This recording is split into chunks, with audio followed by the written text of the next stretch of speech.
What if I told you that the cartoon we all know as the Thundercats was actually based on a real ancient cosmic war that took place between the Lyrans and the Draco-Reptilians? Lyrans are cat-like extraterrestrials. They actually depicted them all through the hieroglyphics in ancient Kemet. The ancient Kemetic goddess Sekhmet was actually from the Lyran constellation. The Kemetic goddess Bastet is also from the Lyran constellation. Here's a depiction of the Lyrans. This is an extraterrestrial feline race, okay, from the constellation of Lyra. All right, now they are pretty much agreeable, meaning that they're benevolent beings. We got along with these beings. Bastet was actually married to Enki, or they also referred to him as Ptah. We all know Mumra was their main villain, okay? And if you look at the emblem on his chest, it's a two-headed serpent facing each other, basically. It's a personification of reptilian chaos energy. These were their primary villains, okay? They were reptilians. We all know the Draconians are basically tyrants, all right? They're a very tyrannical race. Their objective is basically to create war and chaos. For those that aren't aware of who the Lyrans are, some say that these beings actually created the Elohim. It was referred to as the Lyran Syrian High Council, all right? And their job was they overseeing the Syrians that seeded the 12-strand DNAs on the 5D planet Terra. Again, the Lyran Syrian High Council was basically in charge of hosting the seeding of 12-strand genetics on the planet. All of one was basically the personification of what's called the Christic ideology.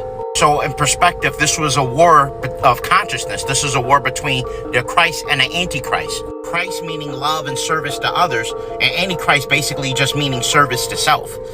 The Antichrist, basically in perspective, means a tyrannical mindset just in service to self and opposed to the collective conscious joining for love for others. Because these beings' objective is to basically oppress the law of one or go against the law of one, they basically are willing to mind control you to bend you to their will. They'll basically strip you of your free will. A lot of us think we are operating under our own accord, when most of the time it's MK Ultra, it's different things that are being induced in our neurophysiology to basically make us, basically they're puppet mastering everyone, all right, through different technology and a lot of different chemicals and things of that nature, just to basically bend you to their will.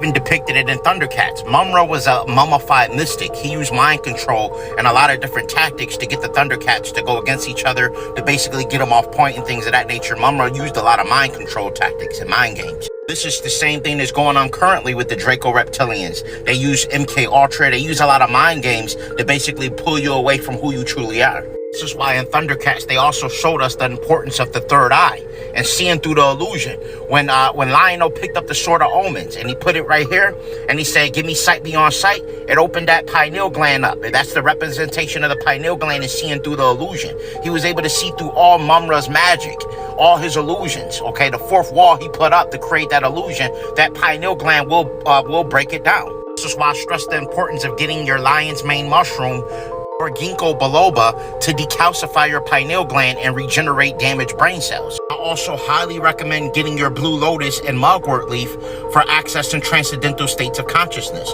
These herbs are great for lucid dreaming as well as astral projection. I do have all high quality herbs, elixirs, and metaphysical products for spiritual exploration available on Holistic Remedies for Ascension.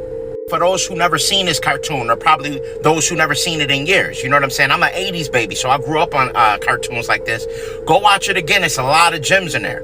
Peace, love, and light to everyone.